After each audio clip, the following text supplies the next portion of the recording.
Did you know that writing a children's book comes with a lot of unique challenges? I'm going to talk about one of these main challenges in this video and how we as children's authors can actually use this challenge to our advantage.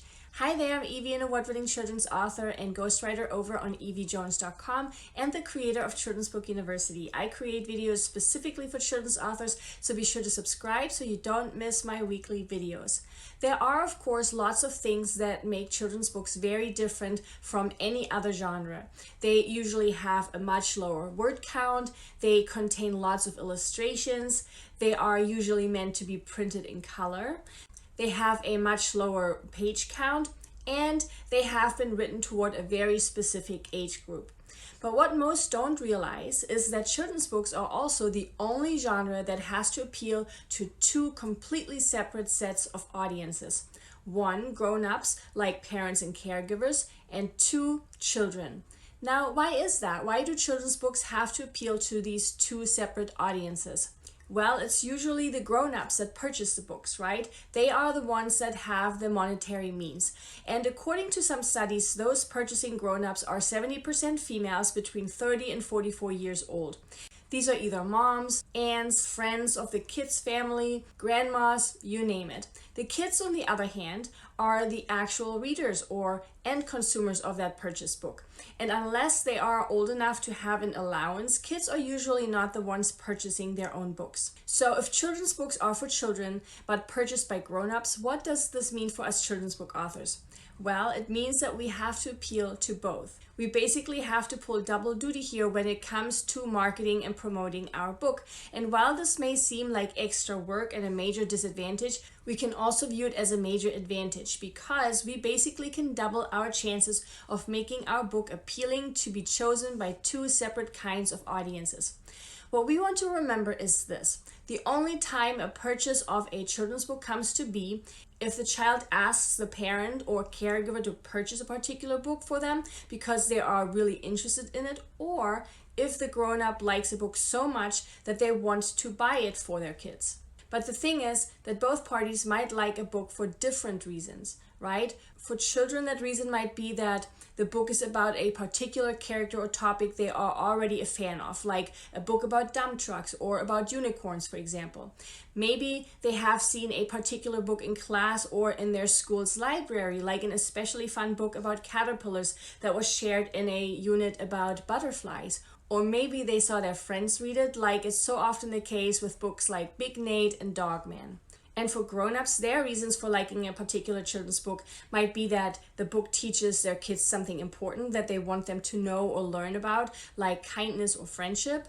Maybe the book is about a topic or character they know their children are already a fan of, like dinosaurs or unicorns. Or maybe the book is a classic and reminds them of their own childhood, which is something grandparents often base their decisions on to buy, right?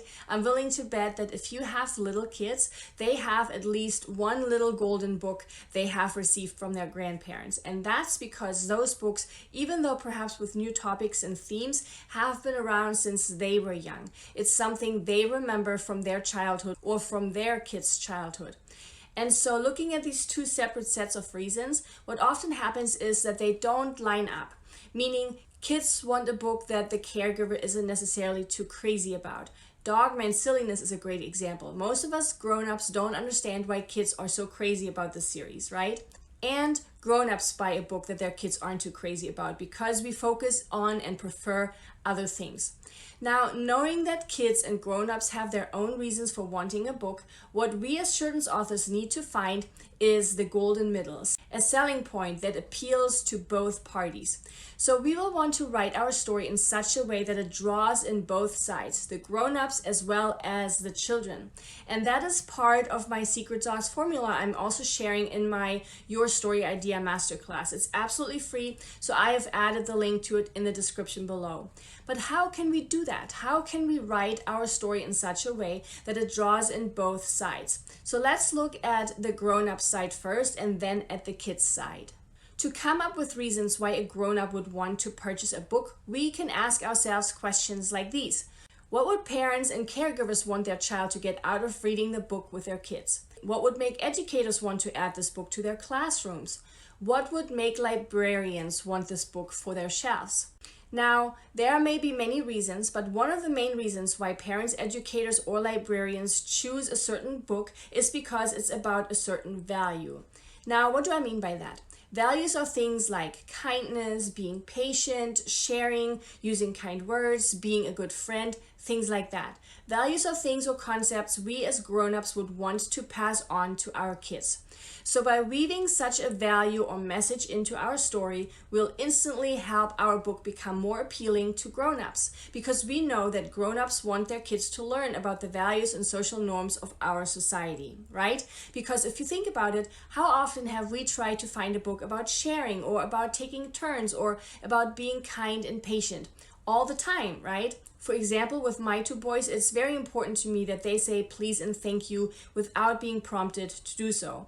Now, this might seem trivial in the grand scheme of things, but I just find it important that they express their gratitude.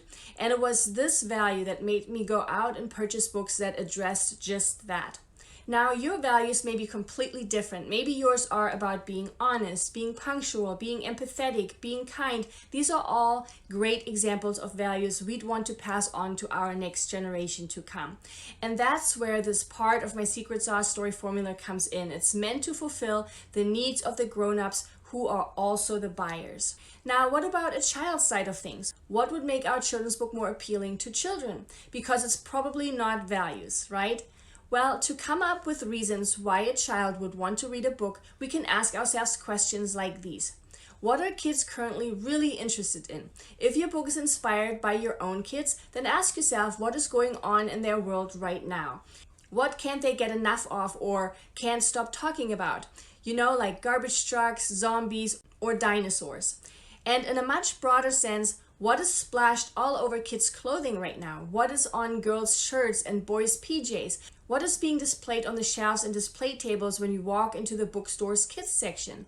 This could be unicorns or dinosaurs or any type of construction vehicles or trains or animals, for example. By paying attention to these things, you'll be able to find an angle that specifically appeals to and speaks to children. And that right here is where we, as children's authors, can take this children's book specific challenge and turn it into an actual advantage by merging or combining these two different needs of these two different audiences. A value that is desired by a grown-up and something that is loved by children. And by doing so, children's books will appeal to both audiences. And again, this is something I've been sharing in my story idea videos for years now, because that's something I had never seen anyone else talk about this way before. To really drive this home, let's look at a couple of examples. Example number 1 is the book Today I'll Be a Princess by Paula Crowley. Here the princess theme is clearly meant to speak to kids, right? Kids that love anything that has to do with princesses. The story itself, on the other hand, is a gentle reminder that being ourselves is even better and is clearly a value held by many parents. So we are speaking and appealing to both audiences. Example number 2 is the book Unicorn Day, a magical kindness book for children by Diana Murray. Here the unicorn theme is meant to speak to all little unicorn fans out there, while the heartfelt message of inclusivity and kindness is meant to appeal to the grown-ups. So again, we speak to both audiences. Example number 3 is the book Good Night Fire Engines by Adam Gamble. Here the fire trucks are the theme meant to speak to little fire truck enthusiasts. And the good night part, or the fact that this is a bedtime story, is meant to speak to grown-ups. If I'm looking for a good night book, which parents so often do, and my son loves fire trucks, then this book right here amongst all the other books on the exact same topic would be the one I would purchase.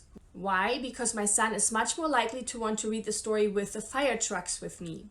And example number 4 is the book Tiny T-Rex by Jonathan Stutzman. Here the dino, or more specifically the T-Rex, is the theme meant to speak to little dino fans, while the message about perseverance and overcoming obstacles was woven in here to appeal to the value held by grown-ups. Again, if I am looking for a book on grit and perseverance and my children love dinos, then the decision as to what book to buy wouldn't be a hard one at all. Now, something I wanted to briefly mention here is that looking at these examples, there is actually one more thing we could use or do to make these covers even more effective in terms of appealing and speaking to both audiences.